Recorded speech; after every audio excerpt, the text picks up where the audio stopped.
Students,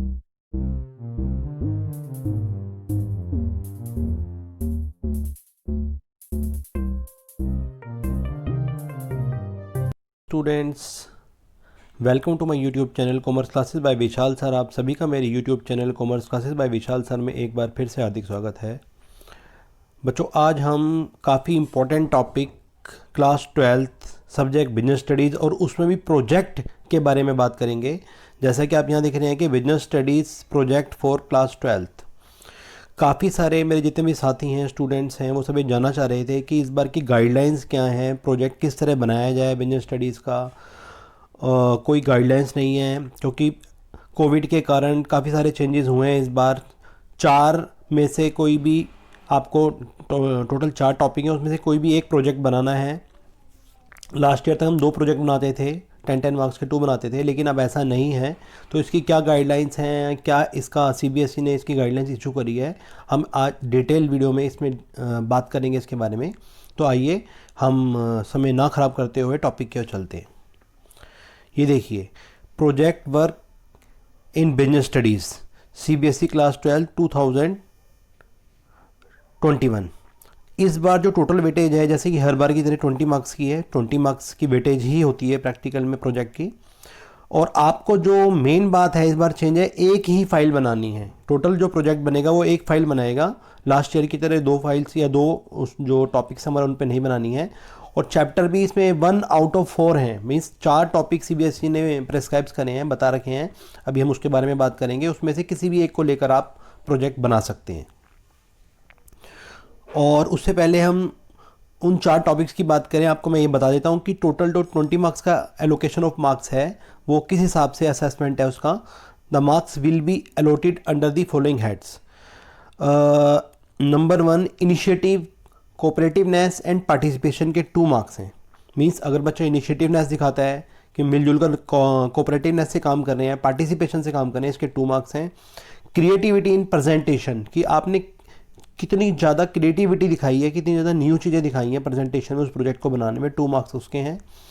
और content, observation and research work, आपने कैसे करा है, ये 4 मार्क्स का है कि आपने क्या कंटेंट लिया है, ऑब्जर्व कैसे करा है उस चीज़ को। और रिसर्च का मतलब उसमें जाके आपने कितना काम किया है, एक्चुअल फील्ड में जाके कितना काम किया है। जैसे आप मानो स्टॉक मार्केट पे बना रहे हैं, तो आपने नेट पे कितनी सर्च मारी है, कितनी कंपनीज़ को लिया गया है, कितनी कंपनीज़ का इंडिसेस आप देख रहे हैं। तो इस तरह से रिसर्च वर्क बहुत मैटर करता है प्रोजेक्ट में। खाली कॉपी करना या रेडीमेड खरीदने से प्रोजेक्ट नहीं माना जाता। जब तक आप उस पर मेहनत ना करें तब तक वो अच्छा प्रोजेक्ट कभी नहीं बन पाएगा, ना ही आप उसकी नॉलेज होएगी। और नंबर 4 एनालिसिस ऑफ सिचुएशंस, जो भी आपने सिचुएशन ली है उसका एनालिसिस किस तरह से किया है, इसके 4 मार्क्स हैं। और वाइवा वाइज जो आउटसाइडर प्रैक्टिकल के जो लेने आते थे, ये 8 मार्क्स का है। तो टोटल मिला के ये 20 मार्क्स का हुआ। इस तरह से इसका इन्होंने बाइफिकेशन कर रखा है अलग अलग। तो इन सब को इस तरह से अलॉट किया गया है। अब हम बात करते हैं project work in business studies for class 12, 1 chapter या टॉपिक आउट ऑफ 4। यहाँ ये वाली बात बताने वाली है, अभी हम आगे और अंदर डिटेल में डिस्कस करेंगे कि सीबीएसई ने जो अपनी गाइडलाइंस में बताया इस बार 2020-21 के लिए कि आप 4 मेन टॉपिक्स हैं, उसमें से किसी भी एक पर आप प्रोजेक्ट बना सकते हैं। प्रोजेक्ट एक ही बनाना है, इनमें से 4 टॉपिक स्पेसिफाइड हैं, किसी भी एक पे बना सकते हैं। नंबर 1 है element of business environment, number 2 है principles of management, number 3 stock exchange, और नंबर 4 मार्केटिंग मैनेजमेंट। बस आप इस बार इंपॉर्टेंट बात यह है कि आपको सिर्फ 1 फाइल बनानी है, ठीक है। प्रोजेक्ट की एक ही फाइल बनेगी और वो भी इनमें से किसी एक टॉपिक पे होएगी। अब हम बात जो कर रहे थे वो उसके बाद मैं आपको बताना चाहूँगा कि important guidelines for business studies project for class 12 CBSE ने इस बार क्या गाइडलाइंस दी हैं, क्या इंपॉर्टेंट गाइडलाइंस दी है, उसके बारे में हम डिटेल में बात करेंगे। देखिए क्या है, ये एक सीबीएसई का सर्कुलर है। आप सीबीएसई की साइट पे जाके प्रॉपर चेक कर सकते हैं और आप बिल्कुल ऑथेंटिक है। तो इसमें क्या गाइडलाइंस बताई गई है, आप ध्यान से देखिए। क्लास 12 गाइडलाइंस फॉर टीचर्स के लिए कुछ गाइडलाइंस बताई गई है। Students are supposed to select 1 unit out of 4, जिसकी बात हम पीछे कर रहे थे अभी, कि 4 जो बात आपको यूनिट बताई गई हैं या 4 जो चैप्टर बताए गए हैं, उनमें से किसी भी एक यूनिट पर आप प्रोजेक्ट बनाएंगे। And are required to make only 1 project, सिर्फ एक ही प्रोजेक्ट बनाना है आपको। लास्ट ईयर की तरह 2 नहीं बनाने हैं। ओनली वन बनाना है फ्रॉम द सिलेक्टेड यूनिट, जो भी 4 यूनिट हम बात करेंगे अभी डिटेल में उनमें से, consist of one project of 20 marks, जो कि 20 मार्क्स का वन प्रोजेक्ट होगा, एक ही प्रोजेक्ट बनाना है। ये वाली बात काफ़ी इंपॉर्टेंट है। अब कह रहा है हेल्प स्टूडेंट टू सिलेक्ट, ये टीचर्स के लिए गाइडलाइंस है कि टीचर्स को हेल्प करनी है बच्चे को एक टॉपिक को सिलेक्ट करने में पूरे साल में, और the topic should be assign after discussion with the student in the class and should then be discussed at every stage of submission of the project. कि जो टीचर है वो डिस्कस करके टॉपिक बता देगा बच्चों को, पूरे साल वो उसी पे ही काम करेंगे, मेहनत करेंगे और उसी पे ही प्रोजेक्ट सबमिट करेंगे।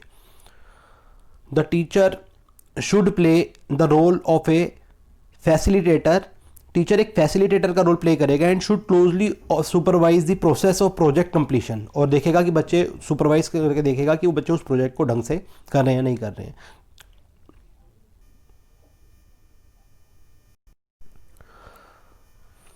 The teacher must ensure the project work assigned to the student, whether individually or in the group, are discussed at different stages, right from assignment to draft reviews and finalization। मतलब इसमें बता रहा जो teacher है, teachers के लिए guidelines है कि बच्चे को वो जो भी प्रोजेक्ट असाइन करा है वो जरूर देखेंगे कि इंडिविजुअली दिया गया या ग्रुप में दिया गया, बच्चे कैसे डिस्कस कर रहे हैं अलग अलग स्टेज पे और किस तरह ड्राफ्ट कर रहे हैं उसको फाइनलाइजेशन से पहले। Students should be facilitated in terms of providing relevant material और suggesting websites, obtaining required permissions from business houses, malls etcetera their project. और बच्चे क्या करेंगे, जिस भी जहाँ पर भी अपना प्रोजेक्ट बनाना है उनकी वेबसाइट्स देखेंगे, ठीक है, बिजनेस हाउसेज देखेंगे, मॉल्स वगैरह सब अच्छे से सुपरवाइज करके उस पर प्रोजेक्ट बनाएंगे। The period assign to the project work should be suitably space throughout the academic session, आपको पूरा समय देना है बच्चों को, क्योंकि एक फैसिलिटेटर का रोल प्ले करता है टीचर और उसकी गाइडेंस में प्रोजेक्ट बनता है। The teacher must ensure that the student actually go through the rigors and enjoy the process of doing the project rather than depending on any ready-made material available outside।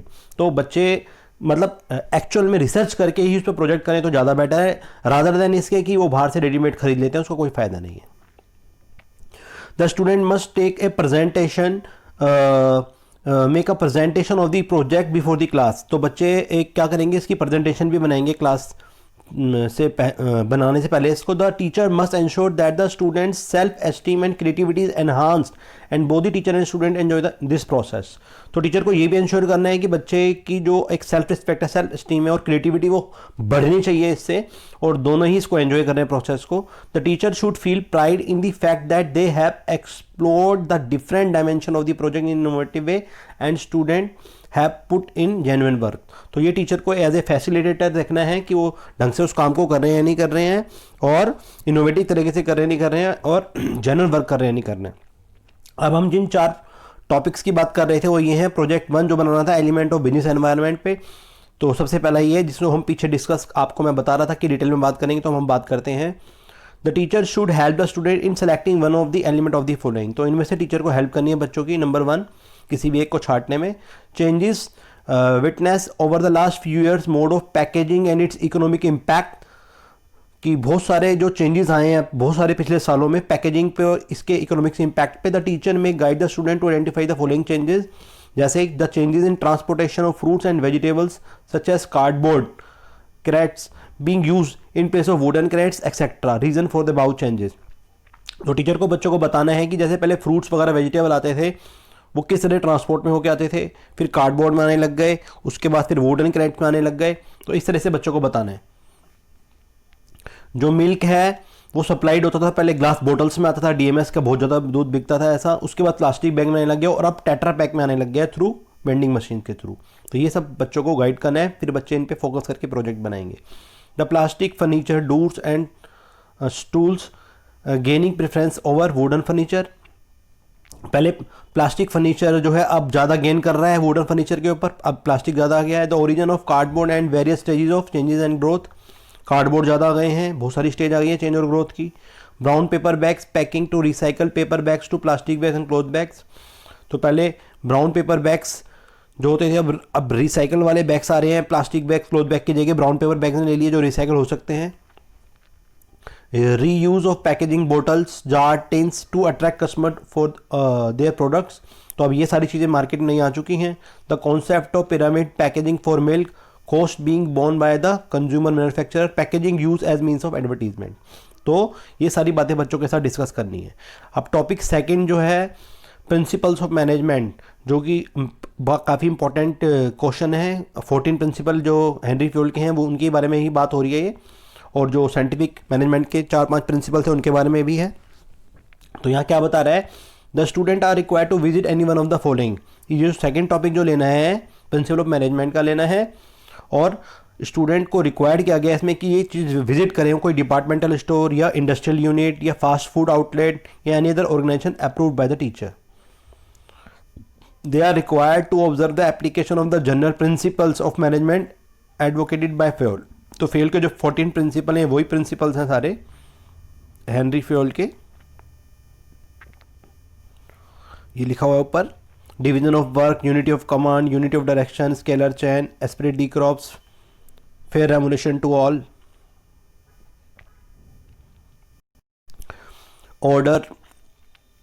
Order, equity, discipline, subordination, individual interest to general interest, initiative, centralisation, decentralisation, stability of tenure. तो ये सारे के सारे 14 principal पे भी बच्चा जो है जो प्रोजेक्ट है वो बना सकता है।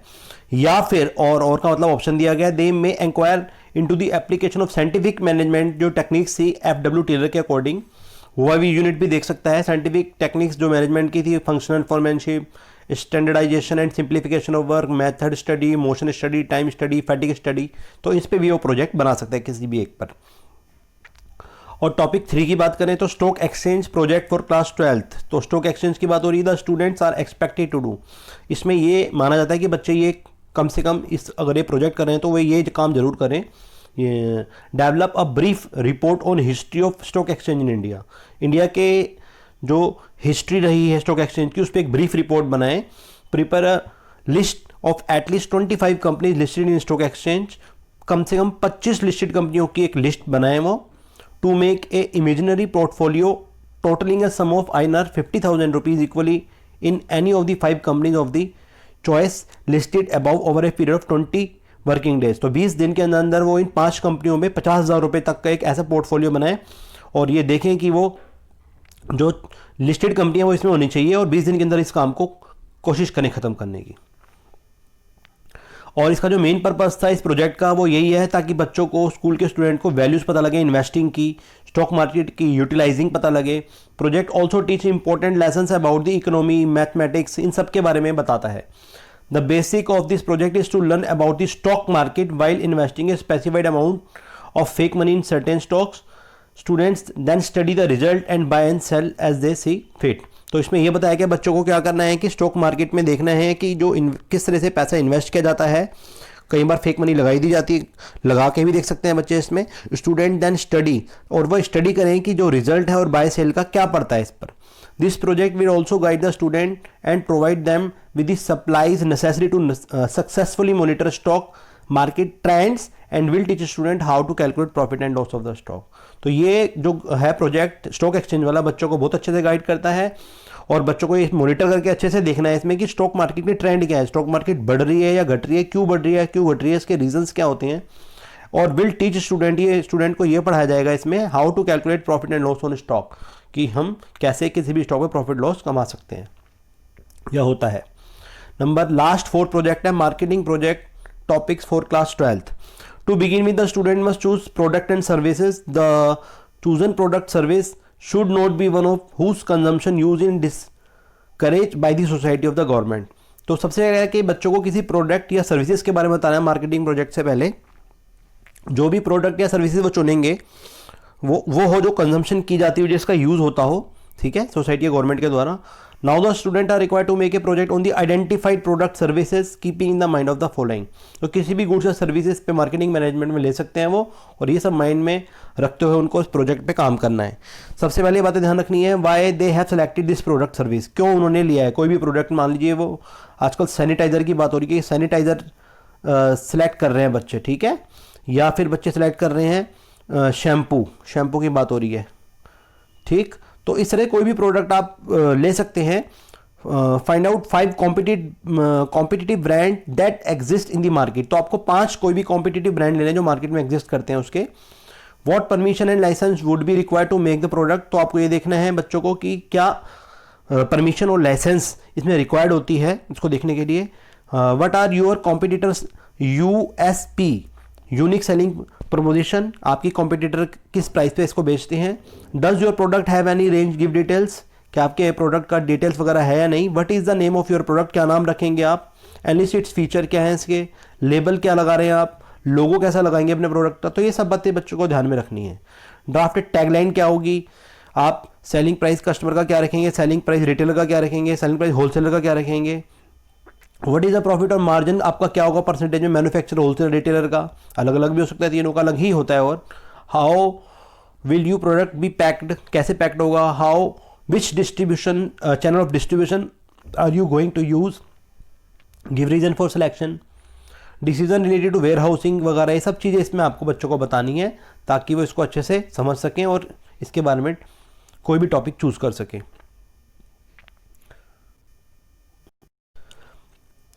ये प्रेजेंटेशन टिप्स सीबीएसई ने बताई है बिजनेस स्टडीज प्रोजेक्ट के लिए, जो बच्चों को करनी है, ध्यान में रखनी है। At the end of the stipulated terms each student will prepare and submit his project report, कि जो भी आपको टाइम दिया गया है उसमें आपको प्रोजेक्ट तैयार करना है और फिर इसको एंड में सबमिट कराना है प्रोजेक्ट की रिपोर्ट को या प्रोजेक्ट को। Following essentials are required to fulfil its preparation and submission, ये इंपॉर्टेंट बातें हैं काफ़ी। क्या है नंबर 1, वो कह रहा है the total length of the project will be 25 to 30 pages, कि आपका जो प्रोजेक्ट बनेगा वो 25 से 30 पेज का बनेगा maximum. Second, the project should be hand written होना चाहिए, रेडीमेड नहीं होना चाहिए, हैंड रिटन अपने हाथ से लिखकर बनाएंगे।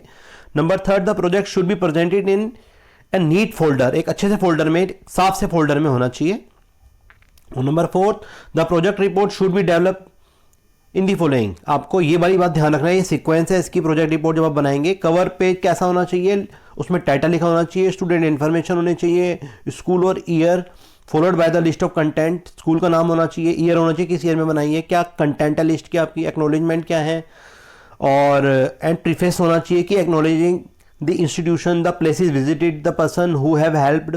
तो ये सब आपको मेंशन करना है उस प्रोजेक्ट फाइल में जो आप बनाएंगे, कि किस इंस्टीट्यूशन में आप गए, आपने कौन सा प्लेस विजिट किया, रिसर्च कहाँ करी, और उस हिसाब से आपको जिन जिन लोगों ने हेल्प करी उस सब के बारे में आपको लिखना है। इंट्रोडक्शन, टॉपिक, सुटेबल हेडिंग क्या होगा, प्लानिंग एक्टिविटीज़ क्या रखी आपने during the project, if any observation finding है तो उसको ध्यान रखना है, कंक्लूजन ध्यान रखने हैं उसके, कि समराइज सजेशन क्या निकला, फाइंडिंग्स क्या निकली, फ्यूचर स्कोप स्टडी क्या है, फोटोग्राफ अगर कोई आपने है तो लगा सकते हैं आप, अपेंडिक्स, टीचर्स ऑब्जर्वेशन, सिग्नेचर, ये सब चीज़ें आपको जैसे आप प्रोजेक्ट में बनाते हैं वो सब आपको बनानी है। और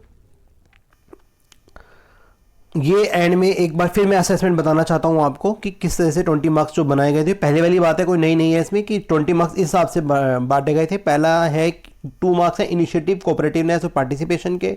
क्रिएटिविटी इन प्रेजेंटेशन 2 मार्क्स की है। Content, observation, research work 4 marks की, हमने पहले डिटेल में बात कर ली इसके बारे में। एनालिसिस ऑफ सिचुएशन 4 मार्क्स और वाइवा वॉइस 8 मार्क्स। तो टोटल मिला के 20 मार्क्स का प्रोजेक्ट हो गया। मेन बात है कि आपको सिर्फ एक ही फाइल बनानी है इस बार प्रोजेक्ट की, और वो भी आउट ऑफ 4। जो आपको 4 टॉपिक बताए उनमें से ही बनानी है आपको।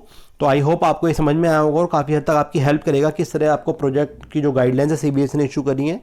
तो अगर आपको ये वीडियो अच्छी लगे तो उसको आप लाइक करें, और ऐसे ही अच्छे से कंटेंट बार बार और अपडेट रहने के लिए, उनसे जानने के लिए आप मेरे चैनल को सब्सक्राइब करें।